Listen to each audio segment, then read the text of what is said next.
Election commission, রাজনৈতিক দল, voter, জনগণ সবাইকে নিয়ে হচ্ছে কিন্তু ইলেকশন। ভোট কেন্দ্রের নিরাপত্তা এটা সবচেয়ে বড় ইস্যু হিসাবে আসবে।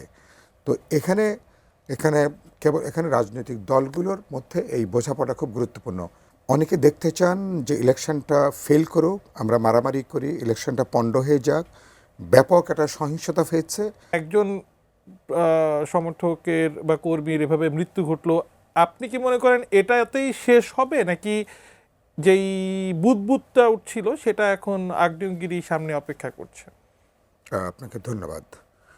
প্রথমত শেরপুরের যে ঘটনা যেটা বললেন এটা অত্যন্ত দুঃখজনক এবং খুবই মর্মান্তিক, এবং যিনি মারা গেছেন আমি নিশ্চয়ই তার জন্য শোক জানাই, এবং এটার তো তদন্ত হবে এবং তাদেরকে তো বিচারের আওতায় অবশ্যই সেটাকে আনা দরকার। এটা আর প্রেক্ষিত ঘটনার সূচনা যেটাই হোক না কেন, কিন্তু নিশ্চয়ই একটা বিতর্কের সমাধান নিশ্চয়ই এরকম না। তো এটা খুবই মর্মান্তিক এটা, এবং আমি এটা তীব্র নিন্দাও জানাই একই সাথে।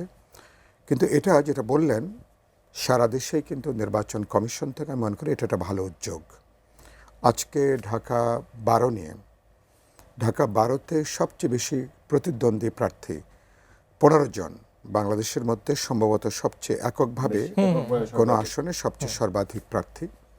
আজকে আমরা খামারবাড়িতে মৃত্তিকা যে হলটা, সেখানে আজকে বৈঠক হয়েছে অসাধারণ সৌহার্দ্যপূর্ণ পরিবেশে, শান্তিপূর্ণভাবে হয়েছে এবং খুব ভালো।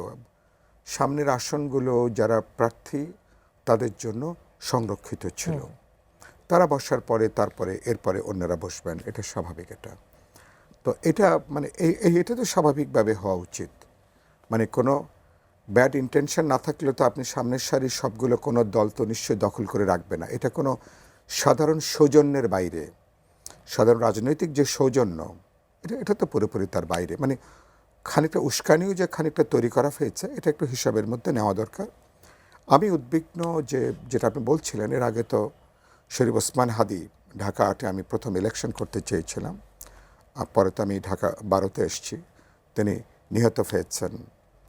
এরপরে তো আরও অনেকগুলো ঘটনা সংঘটিত হয়েছে, বেশ কিছু জায়গাতে নির্বাচনী সংঘাত চলছে।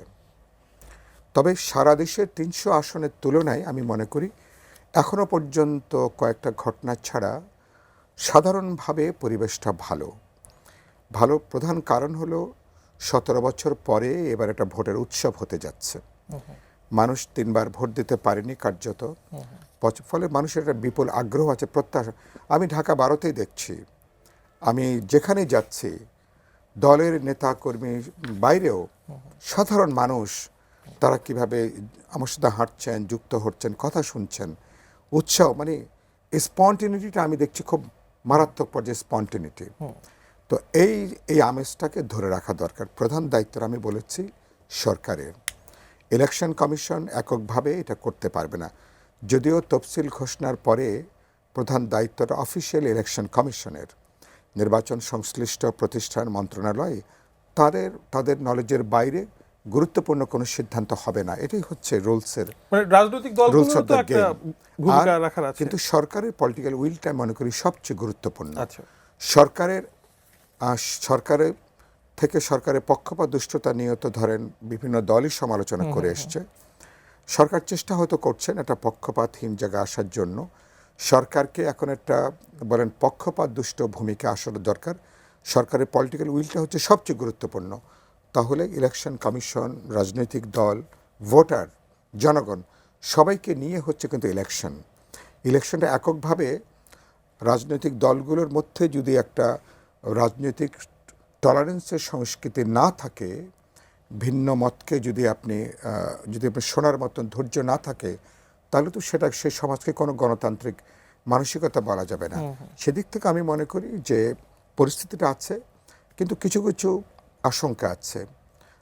ল এনফোর্সিং এজেন্সিস প্রফেশনালি, যেটা আপনি মানে শেরপুরে ঘটনায় বললেন, প্রফেশনালি তাদেরকে আমরা যথার্থ অ্যাক্টিভ দেখছি না। এখনো পর্যন্ত মানুষের নিরাপত্তায় ঝুঁকি আছে, এখন পর্যন্ত আইনশৃঙ্খলা বাহিনীর নিরাপত্তায় ঝুঁকি আছে। আমি আগামী 3-4 দিনে সবচেয়ে বড় হয়ে উঠবে, আপনি হয়তো আপনারাও আলোচনা করবেন, ভোট কেন্দ্রের নিরাপত্তা। এটা সবচেয়ে বড় ইস্যু হিসাবে আসবে।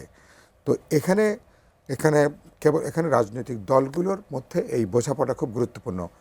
দেখেন না, ওই ফুটবল খেলার সময় বাচ্চারা একটা ব্যানার ধরে থাকে ফেয়ার প্লে, না হলে সার্বিকভাবে একটা সুষ্ঠু পরিবেশ নিশ্চিত করাটা কঠিন হয়ে দাঁড়ায়। বলছি যে আমি প্রধানত মনে করি যে পরিবেশের দিক থেকে উদ্যোগ, কিন্তু রাজনৈতিক দলগুলো অনেক বেশি দায়িত্বশীল আচরণ করা দরকার। অসংখ্য ধন্যবাদ। তারা দায়িত্বশীল হলে সংঘাত সংঘর্ষটাকে আমরা নিয়ন্ত্রণের অন্তত নিয়ন্ত্রণে রাখা যাবে। নির্বাচন বাজারে ষড়যন্ত্র হচ্ছে রাজশাহীতে, আজকে তারেক রহমান বলেছেন, জামায়াতের আমিরও এই কথা বলছেন, আবার মানে জাহিদ চৌধুরী যেমনটি বলছিলেন দেশের বাইরে থেকেও অনেকে চেষ্টা করছে। আপনি মাঠে কি দেখছেন? না, আমি প্রথমত মনে করি যদি ধরে নিই যে দুটো দলের প্রধান নেতারা যে কথা বললেন, যদি তাদের যদি এরকম আশঙ্কা থাকে, তাহলে পরবর্তী কাজটা কি? পরবর্তী কাজটা হলো এই দলগুলোর অনেক দায়িত্বশীল আচরণ করা, শব্দ বাক্যে এমন কোনো উস্কানি তৈরি না করা। কারণ উপরে নেতারা যদি 1 ইঞ্চি ঢিলে দেন, এটা কিন্তু নিচে যে এটা 1 মাইল এটা হয়ে যাবে। তারা যদি দায়িত্বশীল আচরণ করেন, কারণ আমরা যারা আপরাইজিংয়ের যারা আমরা অংশীদার, অনেকে দেখতে চান যে ইলেকশনটা ফেল করুক, আমরা মারামারি করি, ইলেকশনটা পণ্ড হয়ে যাক, ব্যাপক একটা সহিংসতা হয়েছে। তাতে কিন্তু যারা নির্বাচনে আছেন কোনো পক্ষের কিন্তু লাভ নেই, বরঞ্চ আপনি অন্য পক্ষ কিন্তু লাভবান হবে। আরেকটা হলো এবারকার 17 বছর পরে যে নির্বাচন, এই নির্বাচন যদি প্রশ্নবিদ্ধ হয়, বিতর্কিত হয়, আগামী পার্লামেন্ট বিতর্কের মধ্যে পড়বে। পরবর্তী ইলেক্টেড গভর্নমেন্ট কিন্তু প্রথম দিকে বিতর্ক নিয়ে হাঁটতে হবে, এবং সংকট আরো ঘনীভূত হবে, গ্লোবালি এটা নিয়ে প্রশ্ন উঠবে। আমরা এরকম কোনো জায়গায় চাই না। এই জন্য প্রত্যেককে আমি মনে করি আমরা ডিবেট করব, আলোচনা করব, অসংখ্য ধন্যবাদ। আমরা দায়িত্বশীল আমরা আচরণ করব। অসংখ্য ধন্যবাদ।